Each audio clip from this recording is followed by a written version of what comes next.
Mr Galston. Thank you very much, Mr Speaker.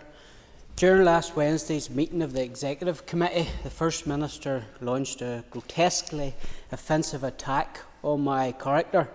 Mr Speaker, this was an attack which shamefully but not surprisingly went unchallenged by the Chair, Ms Bradshaw, who afforded me just 1 minute and 9 seconds to speak during an hour-long evidence session. But back to the matter in hand. On Wednesday, the First Minister addressed me and said, "I would be really interested in this conversation if you actually cared about the feelings of any woman." If that remark had been made outside this House, my solicitor would have already been in touch with Ms O'Neill. Is it in order, Mr Speaker, for a minister to launch such an outrageous and groundless attack on the reputation of a member while protected by the privilege afforded to them when appearing before a committee of this House?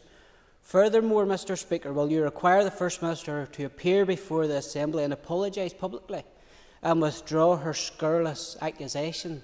And finally, is it in order for the Chair of a committee to actively shield witnesses from proper scrutiny within this House? There's a number of issues there, and I thank the member for giving me prior notice of his intention to raise a point of order. The member has placed his remarks in the record, but he is aware that I do not have a role in the business of individual committees and cannot rule on the proceedings there.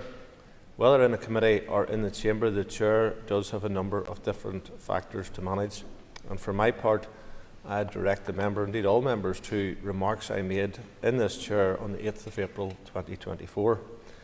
I spoke then about the balance of operating within the confines of our standards of debate, of courtesy, good temper, moderation and respect, while also recognising that members have a legal right to freedom of expression that sometimes mean that a member chooses to express views in terms that others may disagree with.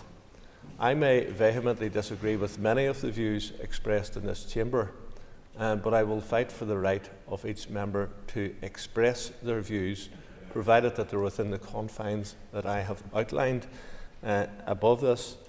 And this House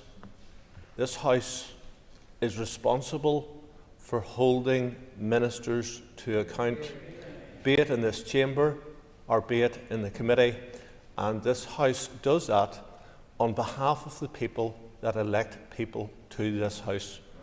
Every member should have the opportunity to be heard within reason and proportionally, and that is something that we should all reflect on, whether we're in this chair or indeed other chairs. If the member has particular issues about standards in the committee, he can refer those matters to the Standards Commissioner, who has the authority to deal with those matters, as opposed to me as a Speaker.